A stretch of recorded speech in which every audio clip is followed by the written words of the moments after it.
السلام عليكم. أهلا، السلام عليكم. السلام وعليكم عليكم. السلام. Ça va ou Ça va, quoi? tu vas bien?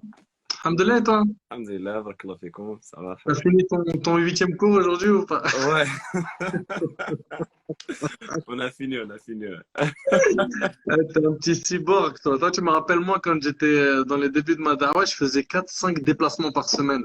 Ah ouais. Attends, attends, qui t'a barchoui, toi, les machouk. Ah, Wallah, Taban biko.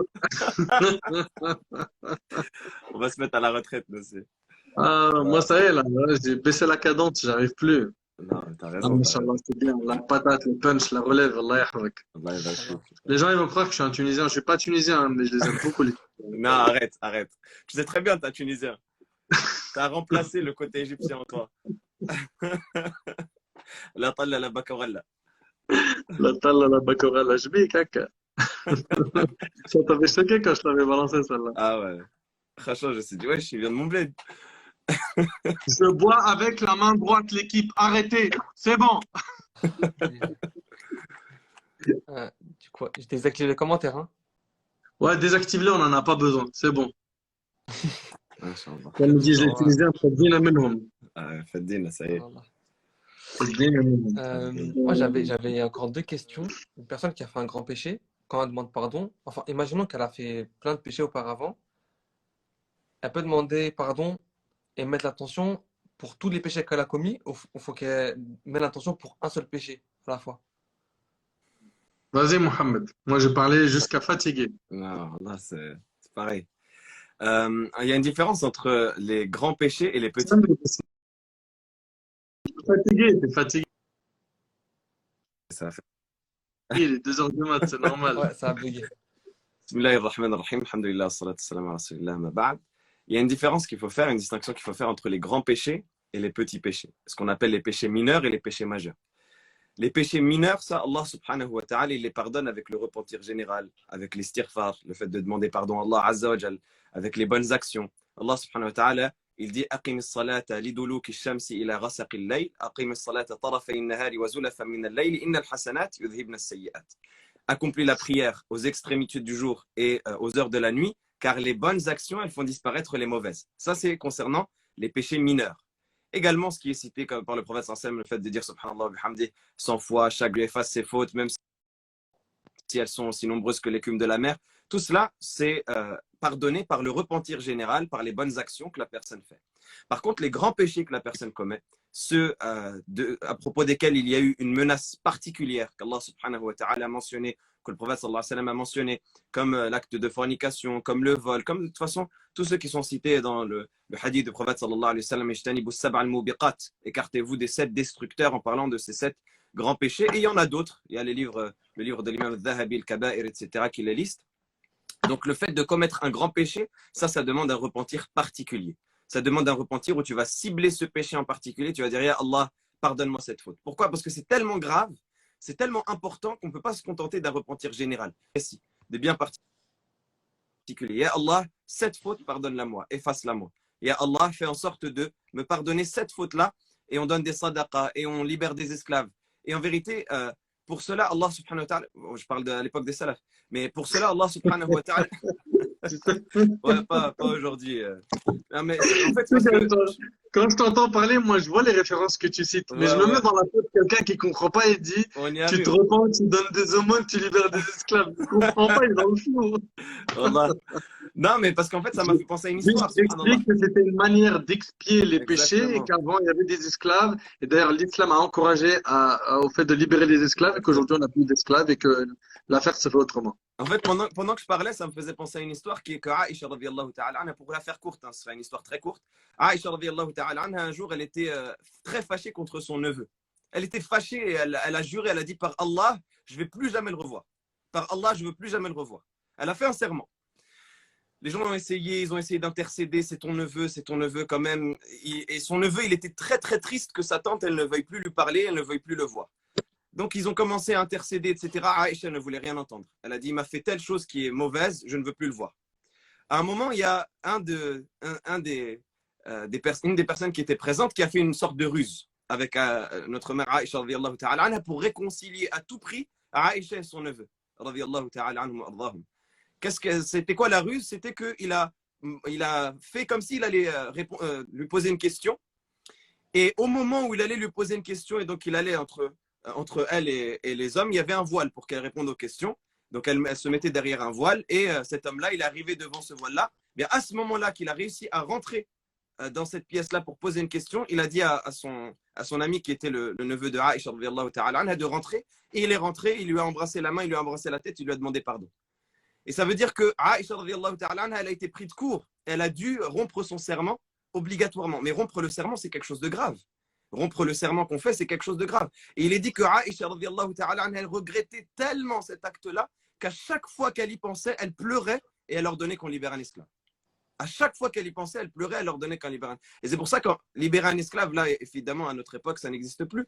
Mais en fait, c'était quelque chose. C'est comme si aujourd'hui, je disais, tu donnes en sadaqa l'équivalent du prix d'une voiture, ou je ne sais pas. Tu donnes des sadaqas que à chaque fois, tu allonges pour donner une grosse sadaqa. Pourquoi? Parce qu'elle était tellement prise de remords, ça l'a rongée de l'intérieur, que pour calmer cela, elle se sentait obligée de faire une grande sadaqa, une des sadaqas qui coûtait le plus cher à l'époque. Et c'est comme ça que la personne elle doit être par rapport à un grand péché. Pourquoi j'ai dit ça? Par rapport à la question de notre frère Samir, qui, parfois, on a des gens, quand il fait un grand péché, ils se disent, bon, c'est bon, je dis astaghfirullah, ça suffit. Non, ça c'est pour les péchés mineurs. Les péchés mineurs que tu fais sans faire exprès ou que tu fais sur un moment de faiblesse. Ça, les péchés mineurs, d'accord. Mais les péchés majeurs, non. Les péchés majeurs, c'est tellement grave que normalement, tu dois être rongé de regrets à l'intérieur. Ça doit te brûler à l'intérieur. Chaque fois que tu penses, tu dis, Ya Allah, comment je vais me faire pardonner? Tu donnes une sadaqa et tu dis non, c'est pas suffisant. Tu en donnes une deuxième et tu dis non, c'est pas suffisant. Tu vas prier 10 rak'at et tu dis non, c'est pas suffisant parce que c'est un grand péché. C'est quelque chose d'extrêmement grave. Et nous, le problème, c'est qu'à notre époque, on a pris tout ça à la légère. On les fait comme si on buvait de l'eau. La personne, elle prend une bouteille, elle boit de l'eau, c'est exactement la même chose que quand elle fait un grand péché. C'est le même degré de négligence. Et c'est tellement grave qu'on a perdu ce remords-là, cette brûlure de l'intérieur par rapport au grand péché. Donc le grand péché il nécessite un repentir bien particulier, bien spécifique. On va demander à Allah Azza wa Jal de nous pardonner, on va faire des bonnes actions pour qu'Allah Azza wa Jal efface nos fautes. Barakallahu fik, Mohamed. Juste un truc pour que Samir, ce soit bien clair pour toi et ceux qui nous écoutent. Il faut bien comprendre comment distinguer un petit d'un grand péché. Hein. Parce que c'est vrai que là, machallah, lui, il est parti en mode TGV. Et celui qui entend ça pour la première fois, c'est vrai que il a du mal en fait à accrocher l'info. C'est simple. Un grand péché, tu le reconnais parce qu'il y a une promesse de châtiment, soit ici-bas, soit dans l'au-delà. C'est une menace, comme on dit. Ouais. Le fait qu'Allah Tu vois? il a menacé particulièrement sur Voilà. sur C'est-à-dire quoi? C'est-à-dire que ce péché, tu le fais, tu es menacé d'une sanction ici-bas ou dans l'au-delà. Mm. S'il n'y a pas cette menace, cette sanction, c'est un petit péché. Mm. Tu vois? Mais attention, le problème, il est dans quoi là aujourd'hui, mon frère Mohamed? C'est quand on dit aux gens ça, et qui lit par exemple un texte et qui s'aperçoit que tel péché finalement c'est un Mm. petit, c'est pas un grand. Qu'est-ce qui se passe aujourd'hui malheureusement dans la cervelle de certains? Ouais, c'est pas grave. C'est Tranquille, pas grave, allez, tranquille. tranquille, il y a pire, il y a Ouais. plus haram que ça mon frère, pas commencer, Il n'y a plus tu vois, haram, il a dit l'autre. il y a plus haram Entre que ça. tradition et modernité. Ouais. C'est grave, voilà, ça fait un cœur. Pourquoi? Parce que ça montre en fait ces paroles finalement. Tu sais, ces paroles elles reflètent quoi? Elles reflètent l'état du cœur. Ce que les gens ils oublient énormément, mon frère Samir. Bon, j'étais pas parti, moi, pour 1 heure du mat lâcher du piment, mais là, il m'a zaaf de ouf avec ce sujet. Tu sais, subhanallah, Allah, subhanahu wa ta'ala, qu'est-ce qu'il va regarder le jour du jugement, Samir? Les actions, le cœur. Le prophète, sallam, il dit qu'Allah, subhanahu wa ta'ala, regarde ni nos apparences, d'accord? Il regarde ni la couleur de ma peau, ni mon apparence, ni mes formes, mon corps, comment il est musclé ou pas. Mais il va regarder quoi? Écoute bien, mais il va regarder les cœurs et les actes. Et le cœur, comme dit Ibn al-Qayyim et plusieurs grands savants, c'est le roi dans le corps. Si le roi est bon, les membres du corps, ses soldats, ils sont bons. Si le roi est mauvais, forcément, les soldats, ils vont mal agir. Et le prophète, il a dit dans le hadith de Nu'man, radiyallahu ta'ala anhu, qu'il y a un morceau de chair dans le corps. S'il est bon, tout le reste du corps est bon. Et s'il est mauvais, tout le reste du corps est mauvais. Ce morceau de chair, c'est le cœur. Aujourd'hui, on vit dans un monde dingue d'apparence. Même malheureusement, ceux qui sont dans le dîn aujourd'hui, ils jouent sur les apparences. Ça veut dire quoi? Ça veut dire que le plus important, c'est comment mon qamis va être soigné, ma barbe, comment elle va être coiffée, mon muscle, il est bien mis, j'ai mis du oud de valeur, la sœur, elle est là, voilà, elle mise elle met le pactole sur quoi? Sur l'apparence. Et quand tu écoutes comment il ou elle parle, ce qu'ils disent, ce qu'ils pensent, leur manière, leur vocabulaire, les mots qu'ils utilisent, tu dis, ah, billah, mais c'est des frères d'où, ceux-là? C'est des sortes c'est quoi ça? Quel islam c'est?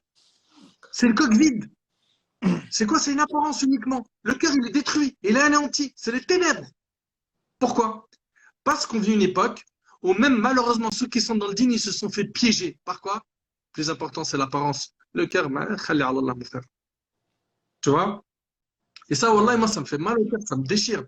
Parce que on a mis trop d'efforts sur l'apparence, sur ce que les gens ils vont penser de moi, qu'est-ce qu'ils vont dire de moi, qu'est-ce qu'ils vont voir de moi. Hein? Je dois tout soigner. Pourquoi? Parce que j'ai l'impression que j'ai des caméras autour de moi. Le regard des gens, ils me surveillent H24. Mais l'équipe là, le regard d'Allah dans cette histoire, il est où? Il est où? Subhanallah, le prophète ensemble, il n'a pas parlé de certains cœurs, il a parlé que celui qui n'a rien du Coran, c'est comme une maison en ruine. Je sais pas si tu imagines un peu. Une maison en ruine. Parce qu'il n'est pas connecté avec la parole d'Allah. Une maison ruinée. C'est quoi une maison ruinée? Laisse une maison pendant 3 4 siècles. Même pas, moins que ça même. Qui s'effondre. Ok? Sans entretien. Tu vas revenir, tu vas tout refaire. La tuyauterie, l'électricité, tout. Elle est ruinée. Et les gens qui ne sont pas connectés à la religion d'Allah subhanahu wa ta'ala solidement et qui ont pris ça pour une apparence uniquement, c'est des maisons en ruine. Donc il est important quoi, de se ressaisir, se reprendre en main et laver notre cœur. Et quand on lave le cœur, ça laisse des traces sur les membres du corps. Parce que tu en entends des gens aujourd'hui disent, moi mon cœur, moi, alhamdoulilah, il prie pas. Comment ton cœur, alhamdoulilah, tu pries pas? J'excommunie pas cette personne, mais je veux comprendre. Si le cœur, il est, alhamdoulilah, il est là-bas, il est en bonne santé, ce qui doit en découler, c'est de bonnes actions, pas des mauvaises.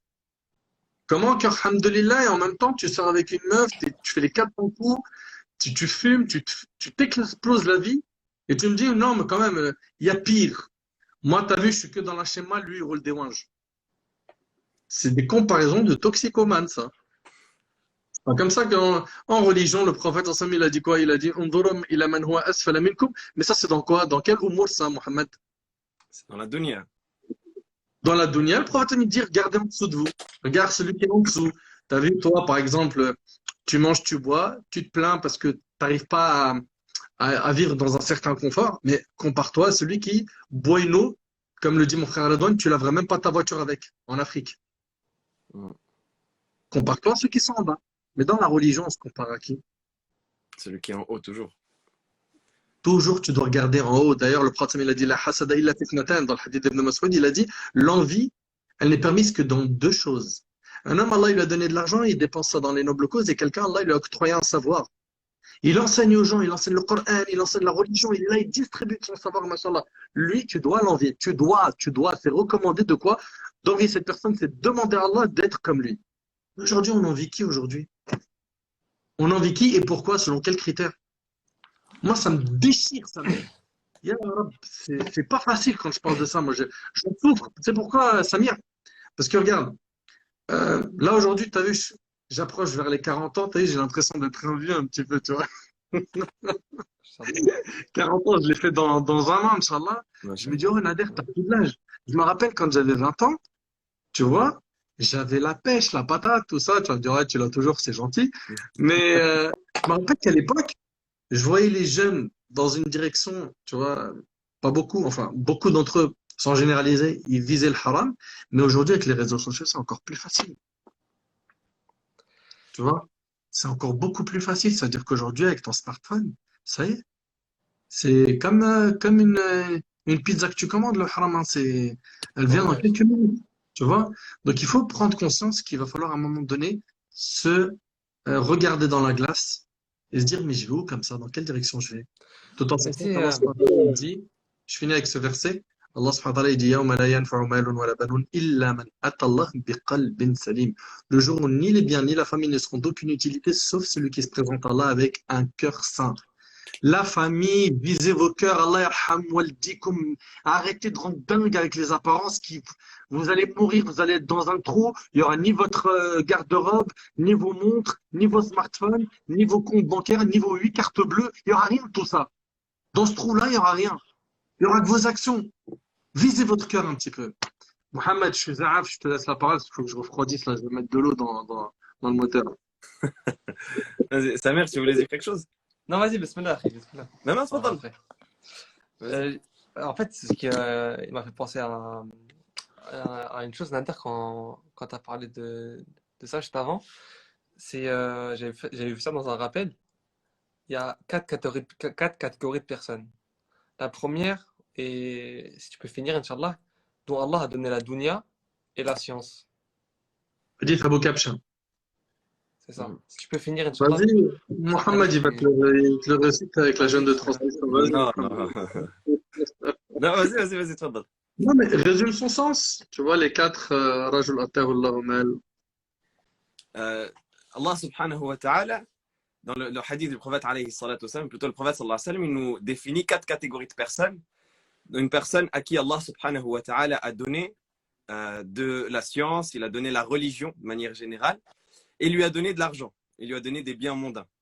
Ça veut dire qu'avec sa science, avec sa religion, avec sa connaissance, bien, il utilise l'argent qu'Allah subhanahu wa ta'ala lui a donné dans le bien. Et donc, il a une récompense qui est immense. D'un côté, il a la religion, il a le cœur rempli de foi. De l'autre côté, il a la mondanité qu'Allah subhanahu wa ta'ala lui a donnée, c'est-à-dire l'argent, la richesse, etc., qu'il utilise dans le haqq, qu'il utilise dans le bien, qu'il utilise pour nourrir sa famille, pour nourrir ses proches, pour donner en aumône, pour financer des projets, etc., etc.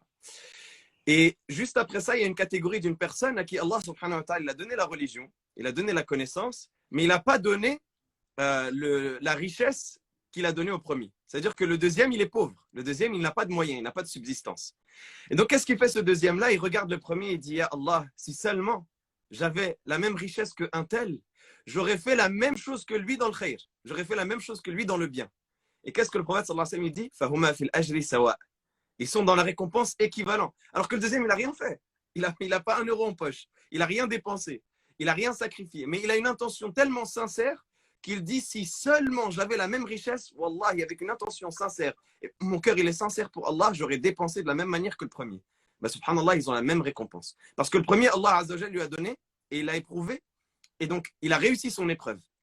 Et donc, Allah Azza wa Jal lui donne une récompense. Le deuxième, même si Allah ne lui a pas donné, il l'a éprouvé par la pauvreté. Et malgré cela, il a réussi cette épreuve-là de la pauvreté. Il a quand même espéré en Allah et espéré qu'Allah lui donne pour faire la même chose que le premier. Allah Azza wa Jal lui donne la récompense. Et maintenant, la troisième catégorie, qu'est-ce que c'est? C'est une personne à qui Allah subhanahu wa ta'ala n'a pas donné la connaissance, n'a pas donné la religion. Donc, c'est une personne qui est dans l'égarement et qui a de l'argent. Et donc, il utilise son argent pour l'égarement, comme on voit aujourd'hui, pour les distractions, les futilités, le haram, etc. Il le dépense à droite et à gauche dans tout ce qui est illicite, dans tout ce qui est haram. Et sans citer des exemples, les gens savent de quoi est-ce qu'il s'agit. Le monde est assez rempli de haram pour en plus l'évoquer dans nos assises. Donc, cette personne-là, elle a de l'argent et elle n'a pas laissé un moyen haram de le dépenser sans qu'elle ne l'ait dépensé. Et donc, Allah subhanahu wa ta'ala, il lui a inscrit un péché, évidemment. Il lui a inscrit le péché de toutes ces mauvaises œuvres. Mais il y a une deuxième personne liée à cette personne-là, qui est une personne qui n'a pas d'argent. Il n'a pas d'argent, il n'a pas de religion. Lui, il a zéro partout. Miskin. Ni il a l'argent, ni il a la religion. Et qu'est-ce qu'il fait quand il regarde celui qui fait le haram? Il dit, ah wallah, si seulement j'avais le même argent que lui, j'aurais fait les mêmes choses que lui. J'aurais profité dans les mêmes choses dans lesquelles il profite. J'aurais fait les mêmes délires qu'il fait. Qu'est-ce que le prophète sallallahu alayhi wa sallam dit? Fahuma fil wizri sawa. Ils sont équivalents dans le péché. Est-ce qu'on imagine? C'est-à-dire le deuxième, il n'a rien pu faire. Il n'avait pas les moyens pour. Il n'avait pas les moyens pour aller dans tel endroit, pour payer telle chose. Lui, il ressemble à quoi? Lui, il ressemble aux gens qui n'ont pas d'argent, qui n'ont pas de religion et qui voient un gars qui est dans le haram à mort, il tourne des clips avec de la femme, de la drogue, des bouteilles, tout ça, et qui dit, oh là, il est riche celui-là. Ah, il vit plein, la vivance. Qu'est-ce que je dirais? Juste 1 heure de sa vie, 1 heure. Oh là là. Mais c'est hyper répandu. Il a réussi. C'est bon, lui, c'est le plafond de la vie. C'est ça le pire. Franchement, dans cette génération, comment on grandit, tu vois. Et même moi, j'ai vécu ça aussi, tu vois. Ah, quand je vais grandir, j'aurai de l'argent, je vais claquer ça, je vais voyager là-bas. Subhanallah, malheureusement, on grandit avec, on peut grandir avec cette mentalité, tu vois. Exactement. Ouais. Subhanallah. C'est ce que Il y a, disait, il y a plein de Nadal tout facteurs. à l'heure. C'est qu'on est dans une vie de paraître. On est dans une vie où chacun il montre la face de la life comme si il kiffe sa life, tu vois. Il kiffe sa vie. Il est en train de te montrer. Même il part au resto, son resto il est éclaté, il a mangé un truc dégoûtant. Il va te mettre une story, regardez resto gastronomique. Il va te mettre la story pour que toi tu baves derrière ton écran. Il part en voyage, il profite pas de son voyage. Il est tout le temps sur son téléphone, mais il va te mettre des stories pour que toi tu l'envies. En fait, on est une société où on est basé sur l'envie, on est basé sur le paraître. Et on a envie de montrer aux autres que notre vie à nous, elle est magnifique, que notre vie à nous, elle est merveilleuse, pour que les autres, ils nous envient. On a envie de provoquer ce hasad-là, cette jalousie chez les gens, pour que les gens, ils pensent que nous, on est quelqu'un, pour que les gens, ils nous regardent au-dessus. Et en Est-ce que c'est réalité, islamique? Est-ce que c'est islamique d'étaler comme ça les ni'am, d'étaler sa richesse, d'étaler notre vie? C'est islamique, ça? c'est clairement pas islamique. C'est Allah subhanahu wa ta'ala, il nous appelle à la modestie, il nous appelle au bien. Ça veut dire que le temps que tu mets et l'énergie que tu mets à montrer aux gens que tu es quelqu'un de mortel, que tu as une vie exceptionnelle, etc., mets cette énergie-là dans le khayr et tu verras le bien que tu vas faire. Sois Sans compter discret. comment ça déchire le cœur des gens qui sont dans le besoin. Et après, t'es en train de C'est fumer ça. des vies. Il y a Exactement. même des couples qui se déchirent à cause de ces âneries qui sont postées sur le net. La hawla wa la Exactement. quwwata illa billah. Exactement. Et des gens qui tombent dans ce travers-là, avec, surtout aujourd'hui avec les influenceurs, les réseaux sociaux, etc., il va suivre toute la story de quelqu'un qu'il ne connaît même pas. Il connaît ni d'Ève ni d'Adam, il ne va jamais le croiser. Il est en train de suivre toute sa story, en train de faire les 400 coups et tout le haram possible. Et il tombe dans ce hadith-là qu'on a mentionné. Ça veut dire qu'il va espérer être à sa place. Il va dire si seulement j'étais à sa place. Il va se frotter les mains. Si seulement je pouvais faire la même chose que lui. Subhanallah. Il va avoir le même péché que lui. Pourquoi? Parce qu'il s'est retombé dans le piège de Shaitan. Et c'est là où Allah subhanahu wa ta'ala nous dit que la vie d'ici-bas, il l'appelle mata' al-ghurur, la jouissance trompeuse. Parce qu'au final, c'est une tromperie. Tout ce qu'on te met en avant comme faisant partie de la vie d'ici-bas, c'est une tromperie. Ça va te tromper au final. Ça va t'induire en erreur. Ça va t'amener vers l'égarement. Et toi, tu tombes dans le piège quand tu suis des personnes comme ça, ou quand tu idéalises, ou quand tu prends comme idole, ou quand tu admires des personnes comme ça, tu tombes dans ce piège de Shaitan. Tu tombes dans ce piège du paraître. Et tu tombes dans un gouffre qui est sans fond. Parce qu'au final, tu ne fais que dégringoler encore plus. Et tu te retrouves à avoir pas la vie de ces gens-là et les péchés de ces gens-là, sans même avoir rien fait. Voilà, c'est Juste par incroyable. la concentration que tu mets. Subhanallah. Ça veut dire qu'une personne qui n'a pas d'argent, qui n'a pas de religion, elle va envier une personne qui fait du haram, qui fornique, qui a de l'argent illicite, et que c'est plein de choses, elle aura la même chose. Exactement. C'est ça, hein. Le même péché. C'est ça. Le même Tu péché. sais, Samir, Al-Hassan al-Basri, c'est un grand savant parmi nos ancêtres. On lui a demandé de décrire en fait l'au-delà par rapport à cette vie. Il a dit l'au-delà et cette vie, c'est comme l'Orient et l'Occident. Il a dit plus tu te rapproches de l'un d'entre eux, plus tu t'éloignes de l'autre. Et j'aimerais bien que nos éditeurs, ils écoutent attentivement, s'il vous plaît. Barakallahu fikum. Là, on est dans le concret. Là, regardez, on est des jeunes, on parle français comme vous, ok? On a les mêmes plaisirs que vous, on est des humains. Regardez, ça, c'est de la chair, ça. C'est pas du métal. Ça veut dire que nous aussi, moi, je me rappelle avec Mohamed Nadir, on s'est retrouvés dans des ambiances resto, des bons délires, plein de fois, mais ça, c'est normal, d'accord? On blâme pas ce fait. Nous, ce qu'on blâme, c'est le fait que tu as été aspiré par l'aspirateur de la vie d'ici-bas. C'est-à-dire que ton cerveau, il est effacé. Tu vois que des chiffres, comme certains, hein. Ils vivent, l'euro, c'est devenu leur divinité. Tous les coups sont permis pour gagner de l'argent. À n'importe quel prix, je fais de la thune. Il n'y a plus de morale, il n'y a plus d'éthique, il n'y a plus d'islam. C'est pas comme ça que ça se passe. Oh, on est musulmans avant tout. On est régis, nous, musulmans, par le livre d'Allah, la sunna du prophète, sallam. Enfin, tu sais, aujourd'hui, tu vois beaucoup de gens qui vont s'approcher beaucoup trop, voire ils vont trop draguer la vie d'ici-bas, au point où, c'est comme ça, hein, c'est automatique, hein. C'est plus tu vas donner d'importance à la vie d'ici-bas, plus tu vas te détourner de l'au-delà. Et plus tu vas donner trop d'importance à l'au-delà, plus tu vas te détourner de la vie d'ici-bas. Est-ce que ça veut dire, parce que c'est dangereux quand la deuxième phrase, elle n'est pas expliquée. Ça veut dire quoi, en fait, que tu vas te détourner de la vie d'ici-bas? Ça veut pas dire tu vas arrêter de vivre. Non. Mais c'est pas important pour toi, la vie d'ici-bas. Tu J'ai l'as fait dans un ta main, accident tu l'as de pas dans voiture. La demi, elle est pas dans ton cœur, elle est dans ta main. J'ai fait un accident de voiture, je relativise. Alhamdoulilah, c'est pas grave. Oui, c'est une voiture de luxe. Allah, il est plus grand que tout. Il me donnera, Inch'Allah, ce que je mérite. J'accepte le destin d'Allah. J'ai perdu de l'argent.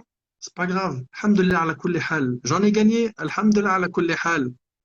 La dunya, elle n'a pas pris les commandes de mon âme. Tu vois? Non, la dunya, je l'ai dans la main comme ça, c'est moi qui la contrôle. C'est pas elle, elle me contrôle. Et il y en a, akhi, t'as qu'à voir. Regarde. Ceux qui, la dunya les a piqués jusqu'à la mort. Il suffit qu'il entend une mauvaise nouvelle sur ces chiffres qui rentrent, qui sortent, sur ces business qui commencent à mal tourner, un contrôle, je sais pas, fiscal ou n'importe.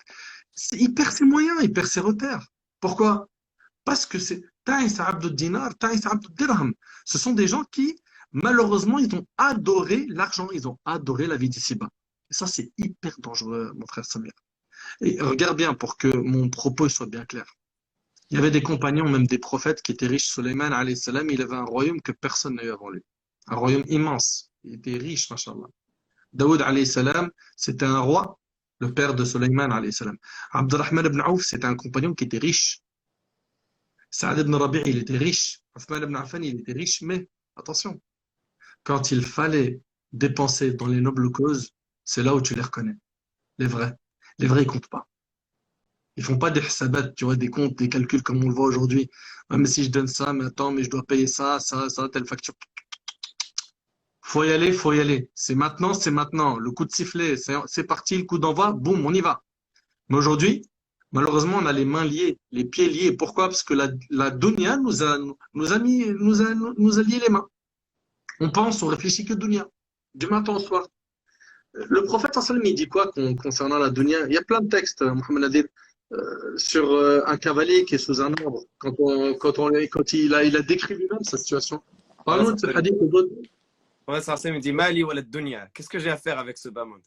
إنما مثلي ومثل الدنيا كمثل راكب استظل تحت شجرة ثم راح فتركها. Mon exemple par rapport à la vie d'ici-bas, c'est comme un cavalier qui est passé dans un chemin et à un moment il s'est dit bon, je vais faire une sieste en dessous d'un arbre. Il s'est arrêté, il a fait juste une sieste à l'ombre d'un arbre et ensuite il s'est levé, il a pris son cheval, il a continué son chemin. Ça, c'est le prophète censé me donne cet exemple pour dire son passage dans la vie d'ici-bas. Comment est-ce que lui, il est par rapport à la vie d'ici-bas? Est-ce qu'on s'imagine là que cette personne-là, qui a fait une sieste à l'ombre de cet arbre, va commencer à construire une grande villa, elle va commencer à vouloir habiter, à vouloir ramener... Non, elle est là juste pour quelques secondes, quelques instants, quelques minutes. Il fait sa sieste et il s'en va. C'est exactement la même chose que nous dans la vie d'ici-bas, dans le dunya. Parce que le dunya, elle vaut pas.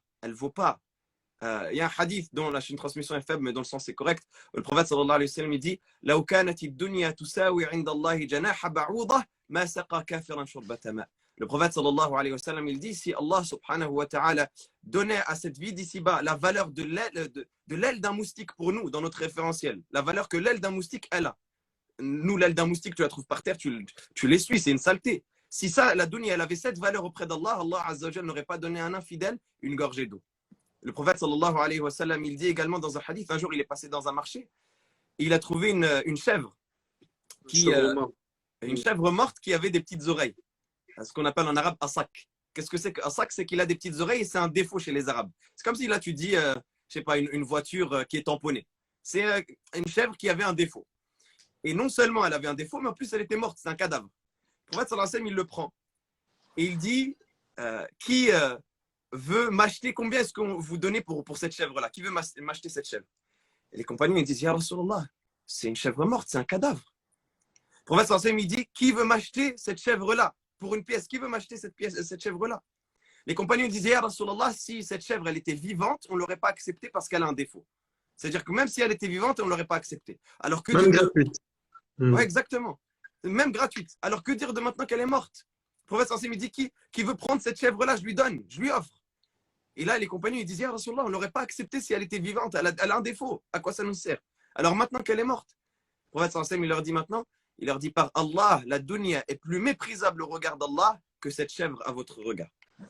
La dunya, elle est plus méprisable au regard d'Allah que cette chèvre. Subhanallah, c'est quelque chose qui...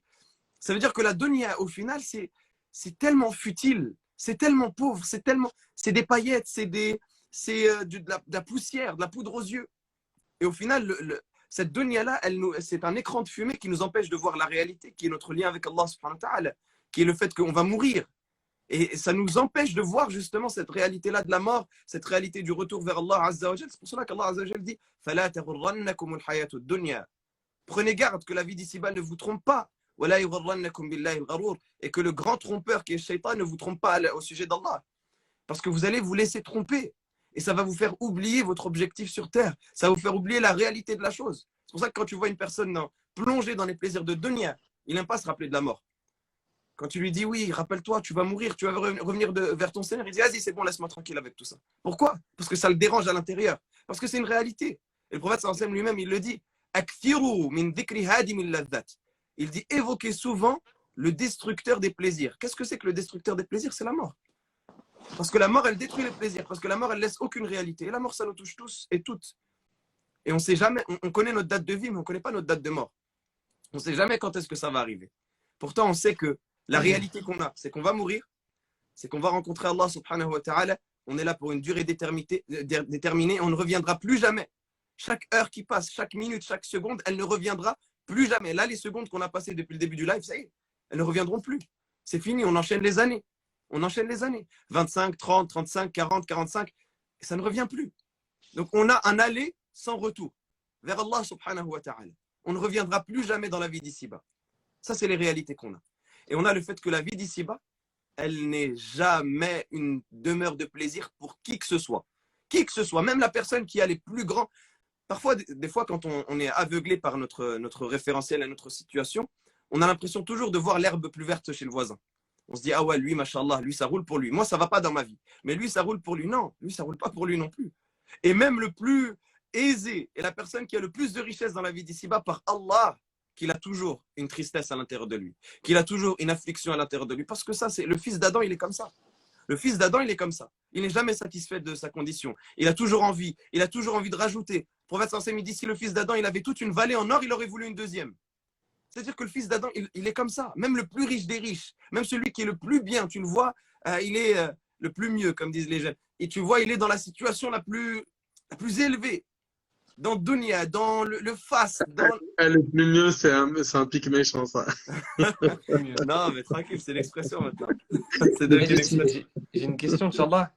Et Tafadhal. je pense que ça va être ma dernière pour pas vous aussi prendre trop de votre temps. Non, t'as raison. C'est comment comprendre la réalité de ce bas monde, mais au niveau du cœur.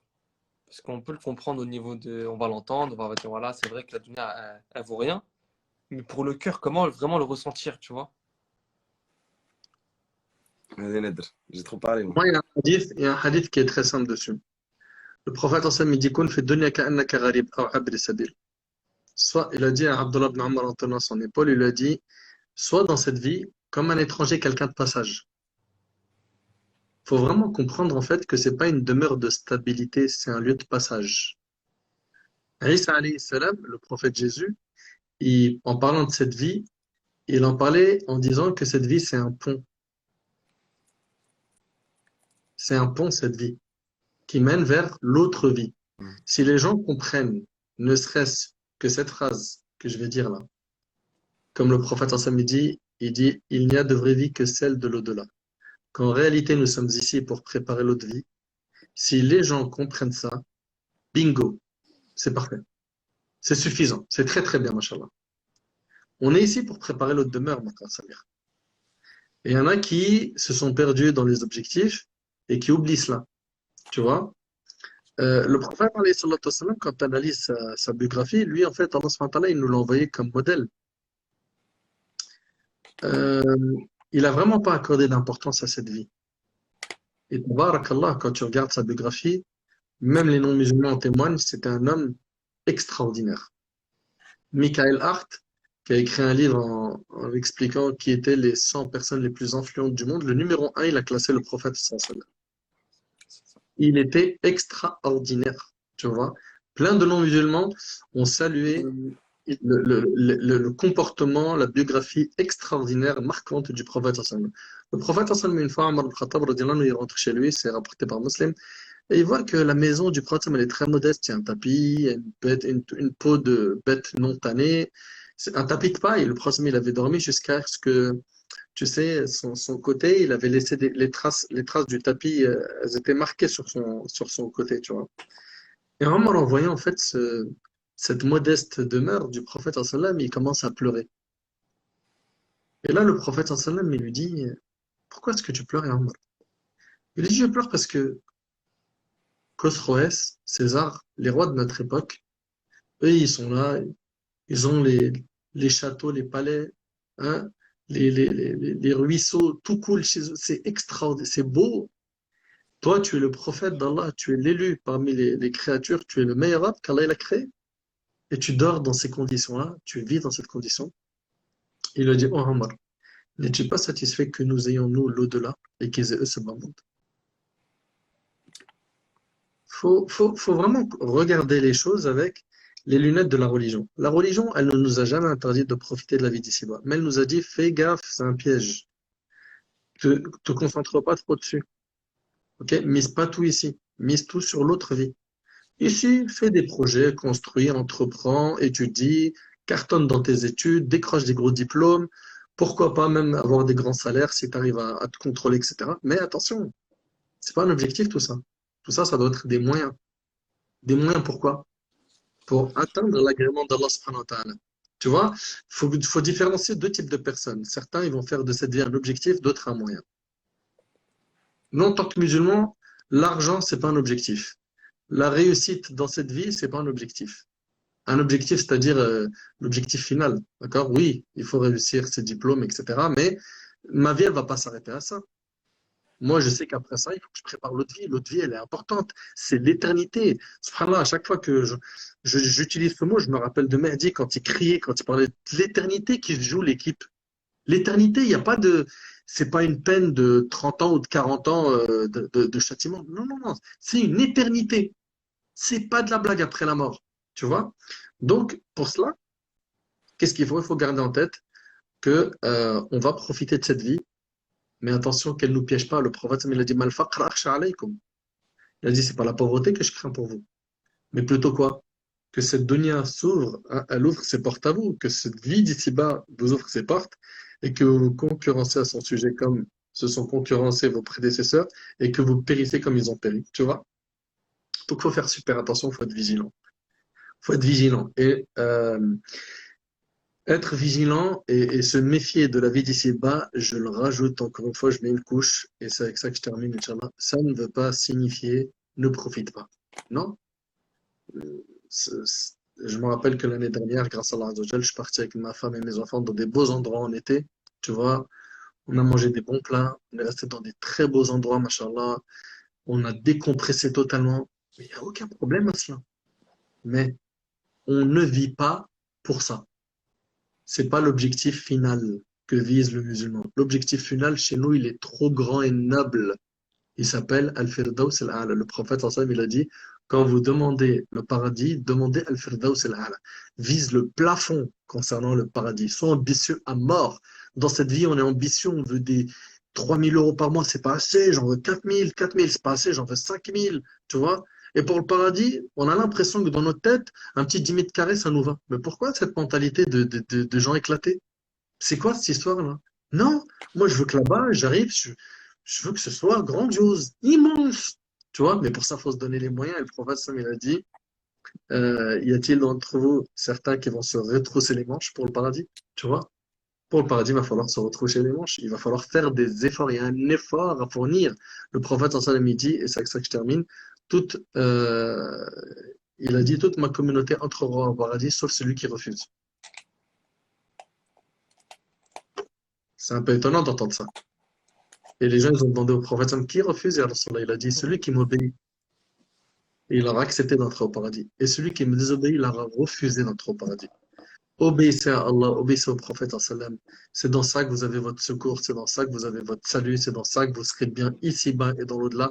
Vous serez droit dans vos bottes, vous serez propre, vous aurez une bonne réputation, on vous accusera pas. Vous allez être nickel. Vous allez surtout vous sentir bien avec votre âme.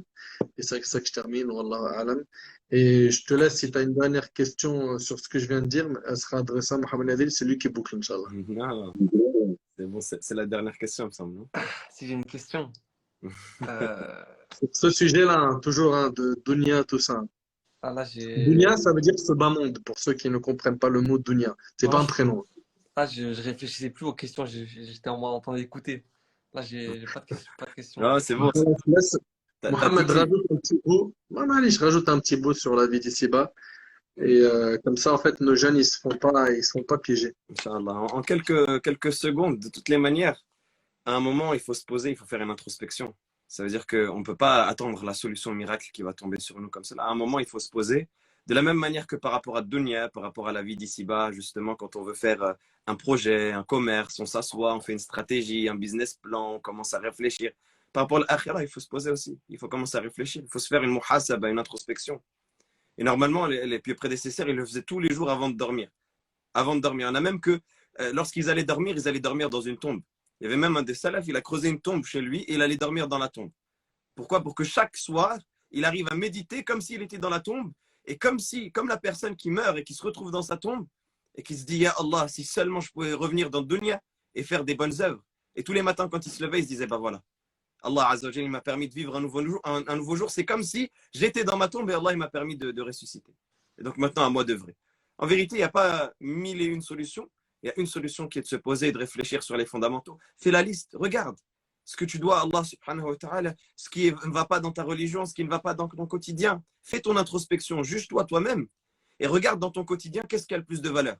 Est-ce que c'est les futilités de dunya ou est-ce que c'est ce que tu fais pour Allah subhanahu wa ta'ala? En vérité, la personne, comme disait un des salafs, il disait la personne pourra atteindre le degré du pieux, le degré de la piété, que lorsqu'elle atteindra le niveau où elle sera plus critique envers elle-même et plus regardante envers elle-même qu'un associé est regardant envers son associé. Tu vois, quand tu fais un projet avec quelqu'un, tu fais un projet avec quelqu'un dans une société ou dans un commerce autre que ça, tu commences à surveiller ce qu'il fait. Attends, là, t'as trop dépensé. Là, t'as pas beaucoup mis. Là, t'as pas beaucoup investi. Tu commences à regarder dans tout ce qu'il fait pour pas que tu sois toi lésé. Ben, ton œuf, c'est la même chose. Ton œuf, il est à l'intérieur de toi, il est en train de te léser. Il est en train de te tirer vers le mal. Il est en train de t'amener vers les mauvaises choses. Bien, pose-toi avec lui, réfléchis, commence à observer là où ça va pas, là où ça va. Là où ça va pas, corrige-le. Là où ça va, améliore-le et rajoute encore. Et bien, c'est avec cette introspection-là que la personne, elle sera sauvée parce qu'Allah subhanahu wa ta'ala, c'est à ça qu'il nous invite. Ce sera le verset de la fin, Inch'Allah ta'ala. Allah subhanahu wa ta'ala dit Ya ayyuhalladhina amanu taqullah wal tanzur nafsum ma qaddamat lighad. Ô vous qui avez cru, craignez Allah et que chaque âme observe bien ce qu'elle a devancé pour demain. C'est-à-dire qu'Allah subhanahu wa ta'ala, il t'ordonne ici de faire l'inventaire, d'observer ce que tu as devancé pour demain. C'est quand demain, c'est le jour de la résurrection. Il a appelé demain pour montrer que c'est tellement proche, ce sera tellement rapide que c'est comme si c'était demain. Allah subhanahu wa ta'ala, il nous dit donc de faire en sorte de surveiller nos œuvres, de surveiller, de faire en sorte de contempler, d'observer, de méditer sur ce qu'on a fait. Et il nous dit craignez Allah. Ya ayyuhalladhina amanu taqullah. Craignez Allah, faites preuve de piété. Et il nous le répète, wattaqullah. Et craignez à nouveau Allah, inna Allah khabirun bima ta'malun, car Allah subhanahu wa ta'ala est parfaitement connaisseur de ce que vous faites. Donc à nous de garder ce verset en tête et de savoir qu'on va revenir vers Allah subhanahu wa ta'ala et de faire les comptes avec nous-mêmes. Wallahu a'lam. Jazakumullahu khairan. Barakallahu fikum pour cette belle soirée. Allah yabarak fikum. Qu'Allah te protège, Samir, barakallahu fik. On aurait pu rester encore plus longtemps, mais là, je pense que les gens ils ont besoin de récupérer un petit peu.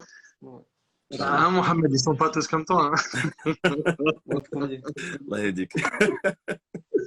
Barakallahu fikum pour vos précieux conseils. Et aussi, merci à qu'Allah le récompense au Cheikh Larbi. Ouais, exactement. Il n'a pas pu nous rejoindre. Khair, Inch'Allah. Et ouais, Inch'Allah, je pense que ce serait bien de se faire un live comme ça, au moins une fois par semaine, tu vois, surtout pour la période du Ramadan. Et après, ouais, Inch'Allah, faut qu'on essaye dans nos 24 heures de rajouter 2 heures. de les étirer un peu plus. T'as vu, on a commencé le live à minuit. Les gens ils doivent se dire, mais attends, ils sont dérangés, minuit. Nous, c'est à minuit qu'on commence à lever un peu le pied.